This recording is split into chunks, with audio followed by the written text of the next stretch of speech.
चलिए आज हम पढ़ेंगे फंक्शंस ऑफ स्पेशल काइंड्स। तो पहला है आपका कांस्टेंट फंक्शन। तो कांस्टेंट फंक्शन आपको पता है कि जिसकी वैल्यू क्या होगी, सेम होगी।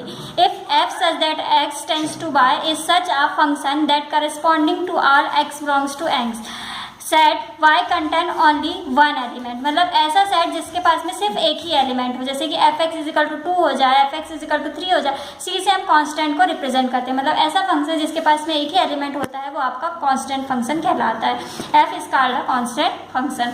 Identically function, a function F such that X tends to Y is called a identical function if for each X belongs to X F x is equal to X, मतलब ऐसा फंक्शन जिसमें यहाँ पे x की value हो वही यहाँ पे हो, मतलब F1 की वैल्यू 1, F2 की वैल्यू 2, F3 की वैल्यू 3, ऐसा फंक्शन आपका क्या कहलाता है, आइडेंटिकल फंक्शन कहलाता है। Thus an identical function relates and real number which itself, मतलब जो खुद नंबर आप पुट करेंगे वही उसका आंसर होता है। Both domain and range of an identical function are set of real number, मतलब इसकी डोमेन जो होती है वही उसकी रेंज भी होती है। Absolute value function, let X be a real number then the value of X without considering its sign is called absolute value, मतलब कि एब्सोल्यूट वैल्यू वो होती है जैसे कि हम जिसे मॉड के अंदर लिखते हैं, मतलब इसमें साइन को कंसिडर नहीं किया जाता। सपोज मान लीजिए जैसे कि -2 वैल्यू है, मॉड -2, तो इसे हम क्या करते हैं, +2 ही इसको मेजर करते हैं, या इसको हम +2 लेकर चलते हैं। जैसे कि मॉड 5 है तो इसकी वैल्यू भी पॉजिटिव, चाहे नेगेटिव हो या पॉजिटिव हो, उसको हम मॉड्यूलस के फॉर्म पे लिखते हैं तो वो पॉजिटिव ही हम उसको कंसीडर करते हैं। तो ऐसे फंक्शन जिसकी वैल्यू एब्सोल्यूट वैल्यू हो वो फंक्शन क्या कहलाते हैं, एब्सोल्यूट फंक्शन या फिर मॉड्यूलस फंक्शन कहलाते हैं। नेक्स्ट है आपका ग्रेटेस्ट इंटीजर फंक्शन। तो ग्रेटेस्ट इंटीजर फंक्शंस क्या होते हैं, the function x, greatest function x which denotes integral, किसमें शो करते हैं, इंटीग्रल पार्ट में। In any x which is not greater than x is called greatest integer function, मतलब कि ऐसा फंक्शन जिसकी वैल्यू x से ग्रेटेस्ट ना हो, नॉट ग्रेटर देन x, तो वो क्या कहलाते हैं, आपके ग्रेटर इंटीजर फंक्शन कहलाते हैं। जैसे कि ये इसमें शो कर दिया अपन ने, एक ब्रैकेट जो होता है जिसको ब्रेक ब्रैकेट बोलते हैं उसके अंदर शो करते हैं, तो वो होते हैं ग्रेटेस्ट इंटीजर फंक्शन। जैसे कि -2, -1, 0, 1, 2 एक से ज़्यादा फंक्शन है, और when -2 less than equal to x less than equal to 1, तो ये वैल्यूज इसके अंदर आ जाती है, तो ये फंक्शन होते हैं आपके ग्रेटेस्ट इंटीजर फंक्शन।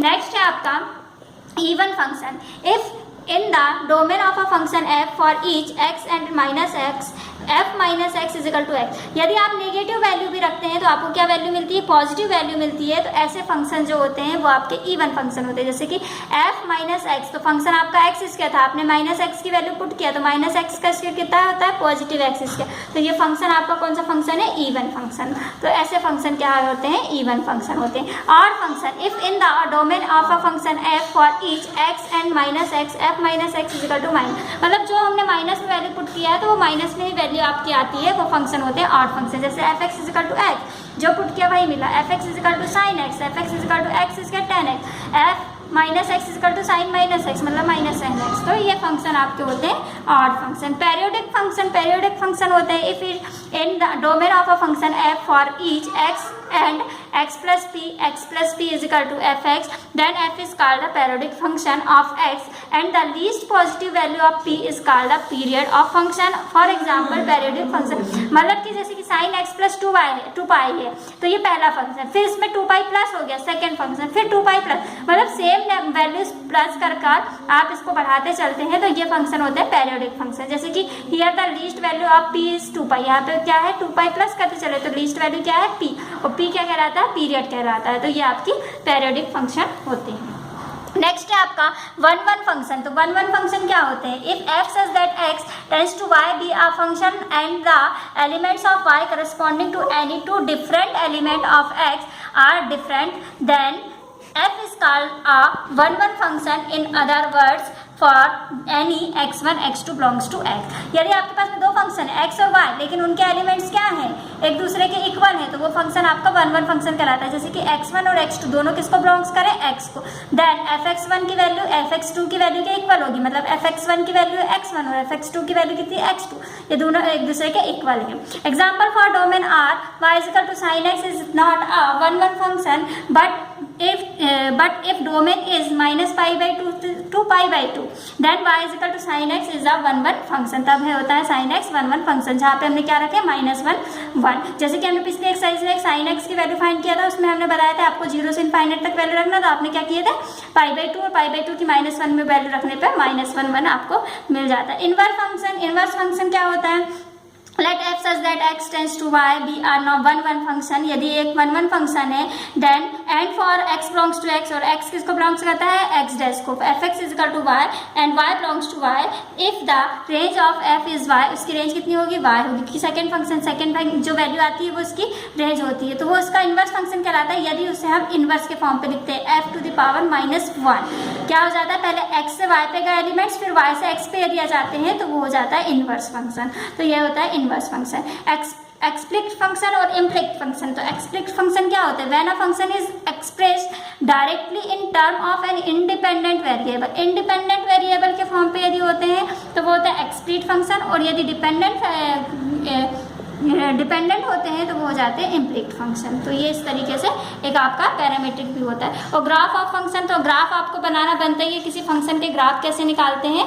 तो यहाँ पे आपके एक्सरसाइज में कुछ ग्राफ बनाने के लिए आपको दिए हुए हैं। तो जैसे कि आपको पता है कि जब हमारे पास में लीनियर इक्वेशन होती है, जैसे कि ये है y = 4 - x, तो क्या होता है जैसे ही हम y की वैल्यू रखते हैं या फिर हम x की वैल्यू रखते हैं तो हमको y की वैल्यू मिल जाती है। और जैसे ही हमको ग्राफ बनाना होता है तो हम क्या करते हैं 1 या 2 ऐसे वैल्यूज फाइंड करते हैं और ग्राफ बनाते हैं। तो जैसे कि हमारे पास में लाइनर इक्वेशन होती है तो उसका ग्राफ क्या बनता है? स्ट्रेट लाइन बनता है। और यदि हमारे पास में क्या होती है इक्वेशन क्वाड्रिक होती है तो हमारा ग्राफ क्या बनता है? पैराबोला बनता है। तो ये 2 टाइप के ग्राफ आपको बनाने हैं। ये देखिए यहाँ पर एग्जांपल नंबर 3 पे आपको पैराबोला है। ये देखिए ये क्वाड्रिक इक्वेशन है, पावर 2 है मतलब कि क्वाड्रिक इक्वेशन है, और पावर 1 है मतलब कि लाइनर इक्वेशन। तो लाइनर इक्वेशन का ग्राफ स्ट्रेट लाइन और क्वाड्रिक इक्वेशन का ग्राफ पैराबोला मतलब कि यू शेप का बनता है। तो देखिएगा आपके एक्सरसाइज में कुछ क्वेश्चंस दिए हुए हैं, जैसे draw the graph of the following function. क्या करना है? इनके ग्राफ बनाने हैं, उनकी लिमिट भी आपको गिवन है। y = x + 3, y = कितना दिया है? 2x + 3। तो हमारी इक्वेशन क्या है? ये हमारी इक्वेशन है लीनियर इक्वेशन। y = 2x + 3। यहाँ पे वैल्यू दी है -3/2, -3/2 मतलब कि -1.5 less than equal x less than equal to 1, मतलब आपको रखना है -1.5 मतलब कि -3/2 पहली वैल्यू, फिर उसके बाद में आप रख देना 0 और उसके बाद में रख देना आप 1। मतलब कि इस इक्वेशन पे क्या है हमारे पास में इक्वेशन y = x + 3। तो हम क्या करेंगे? Taking x = -3/2। सबसे पहले हम क्या रखेंगे? x की जगह पे 3/2 वैल्यू पुट कर देंगे, तो ये आ जाएगा आपका 0। पहला क्या आया आपने?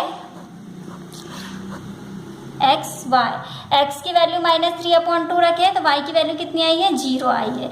वैसे ही फिर आपको क्या पुट करना है? आपकी सेकंड लिमिट आ जाएगी 0 पुट करने पे आपको क्या मिलेगी? Taking x = 0। x = 0 पुट करोगे तो आपको वैल्यू मिलेगी y = 3। 0 पुट करने पे 3। अब आपके पास में थर्ड वैल्यू आ जाती है टेकिंग x = 1 पुट करने पे y की वैल्यू कितनी मिलेगी? 2 × 1 + 3, तो ये आ जाएगा 2 + 3 5, मतलब 1 पुट करने पे 5। तो इससे आप ऐसे ग्राफ बना लेंगे तो आपका ग्राफ स्ट्रेट लाइन बन जाएगा। तो ये है आपका फर्स्ट क्वेश्चन। वैसे ही आपको इसके सारे क्वेश्चंस करना है। जैसे कि सेकंड क्वेश्चन आपको दिया हुआ है,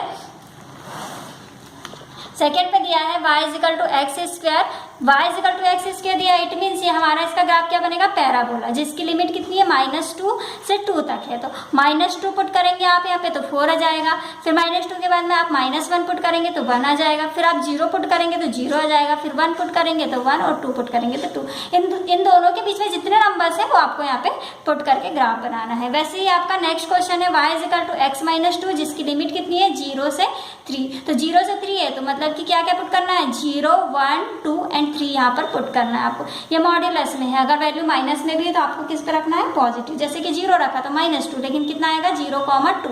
फिर 1 रखोगे तो -1, तो ये आ जाएगा 1,1। फिर आप 2 रखेंगे तो 0, फिर 3 पुट करेंगे तो आपको कितना मिल जाएगा? +1, और फिर इसको ग्राफ में शो कर देंगे।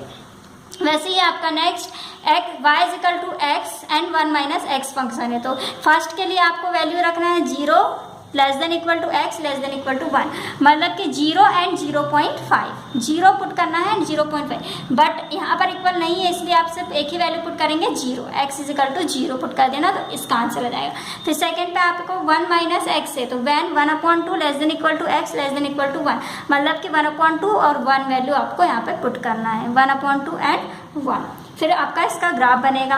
फिर नेक्स्ट में आपका y is equal to 2+x, तो 2+x के लिए ये वैल्यूज पुट करना है, 2 के लिए कोई भी वैल्यू पुट नहीं होगी क्योंकि ये सिंगल फंक्शन है, और 1+x के लिए ये वैल्यूज पुट होंगी, और इस तरीके से आप इसके सारे के ग्राफ बना देंगे और ये एक्सरसाइज कंप्लीट करेंगे। नेक्स्ट डे से हम नेक्स्ट एक्सरसाइज स्टार्ट करेंगे, और आपको कोई प्रॉब्लम हो तो पूछ लिया करो।